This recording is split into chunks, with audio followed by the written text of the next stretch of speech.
Fitness Podcast with Frank Furness. Hey, this is Frank, and what a year we've had with COVID.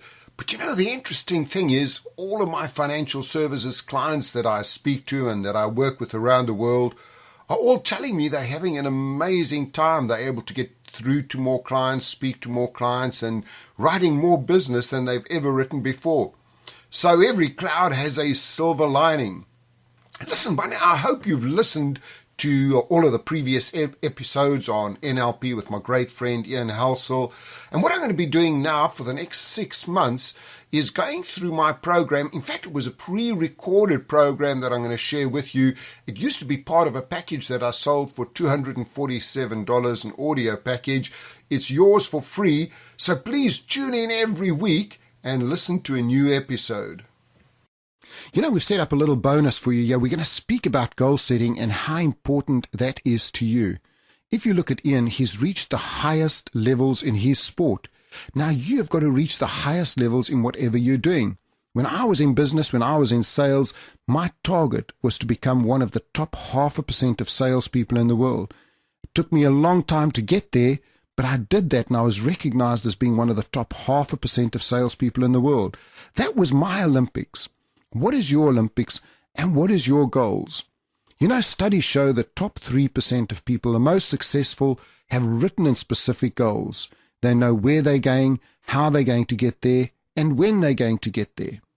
Then there's about a 10% group that have some goals generally in mind, but many people have no goals at all. The same young guy I told you about in Malaysia that was a real winner, I remember going there a few years ago. I got there in December, and he ran up to me and said, Frank, have a look at my goals and my business plan for next year. I said to him, hang on, you're a salesperson here. You don't own the company. You can't have a business plan. He said, no, sit down. Have a look at my business plan. This young sales guy, 28 years old at that time, had a 7-page business plan. That's why he sold 3 times as much as everyone else in the company, made much more money, had more time off, and enjoyed life. You see, he'd set a goal for himself. Successful people have got 3 things in common. They have a positive mental attitude. They're goal-directed, and they're self-motivated. Nobody has to ask them to get up 5 o'clock in the morning.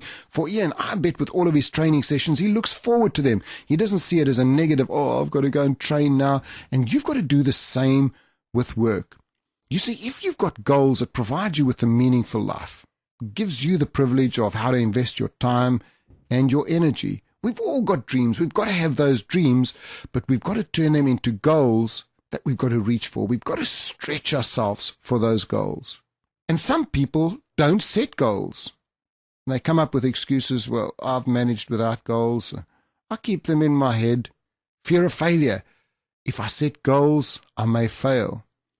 Fear of success is even scarier. If I reach my goal, I may be expected to live up to it in future. I go and speak to a sales organization. They've got 200 salespeople. I go to somebody who's number 200. I say to them, are you going to be number 1 next year? No, get away from me. Leave me alone. You see, for them, the price is too high. They would rather hide in the comfort of failure than go for being number 1 in the company. Ian, how would you look at goal setting, and how important has it been in your career, both in business and in sport? Let's take life. For me, goal setting is about life. It's not about one particular thing. My life is split into 3 different areas. I have the most important thing at the top, my family. I then have sport, my judo, and then work.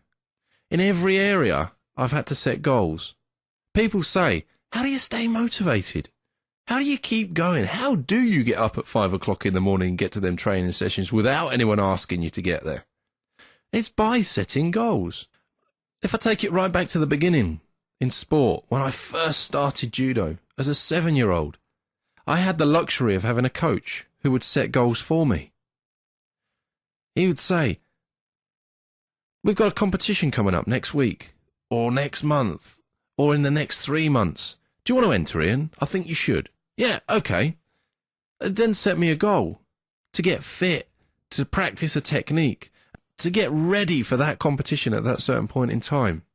Little did I know that by setting them goals so early on in life, That would actually pave the way for me in sport and at work.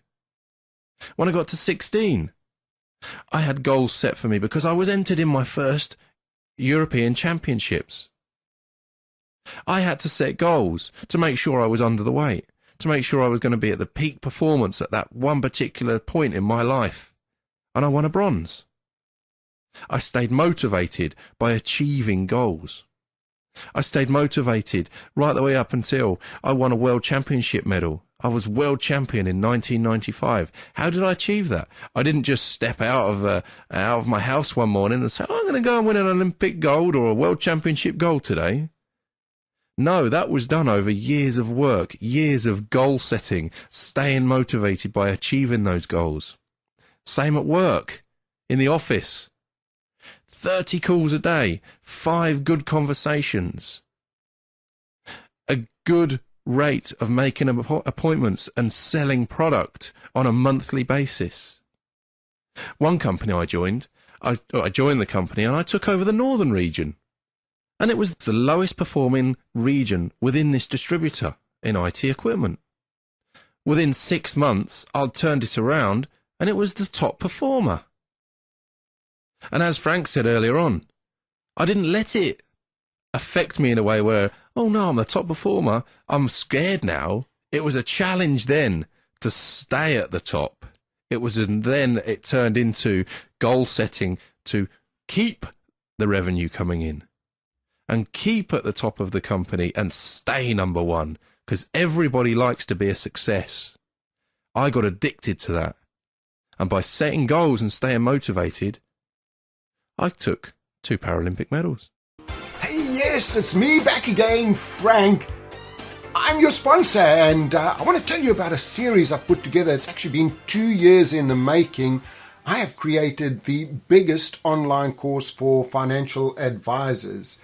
If you go and take a look at www.salesstrategiesforadvisors.com, salesstrategiesforadvisors.com, please go and take a look at our sales page there. You'll see the course has 281 videos, 106 audios, 12 ebooks, and 7 sets of scripts. And I promise you, you will make 10 times your investment at least in this course. There are so many ideas, every kind of strategy you can think of, new things added all the time. And for actually listening to the podcast, you can actually get 50% off the course. Please don't tell anyone about it. But if you go in to the checkout where it says coupon code, all you do is type in 50OFF50 off, and you will immediately get a 50% off the course on the one-off payment. Or, of course, you can opt to pay $29 a month. So, hey, this is Frank. I look forward to seeing you the other side and enjoying my online course.